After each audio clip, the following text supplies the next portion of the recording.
In today's video, I'm going to show you how to see your heart rate on Whoop. Now, it's a pretty straightforward and easy thing to do. You just need to know where to go to actually see that. So I'm going to get straight into it and show you how to do it now. So the first thing I've gone and done here is I have opened up the Whoop app, and what I'm going to do is I'm going to go over to this little plus icon here.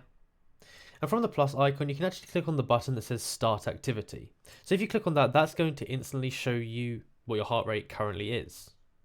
Now, if you're finding that you're not actually seeing your heart rate when you actually go to that, what you need to do is you need to go to the three dots on the bottom and go to the More section. Then go to Device Settings. And on Device Settings, you can see there's a little thing at the bottom that says Broadcast Heart Rate. So you want to turn that on, and that will ensure that your heart rate is going to be tracked and you can check it. But that's basically how you go about doing it. It's pretty easy and straightforward to do. There's not actually a place you can just press track heartbeat or whatever. That's the way you have to do it. But if you enjoyed this video and found it useful, be sure to like, subscribe and comment down below that it helped you out. Thank you for watching.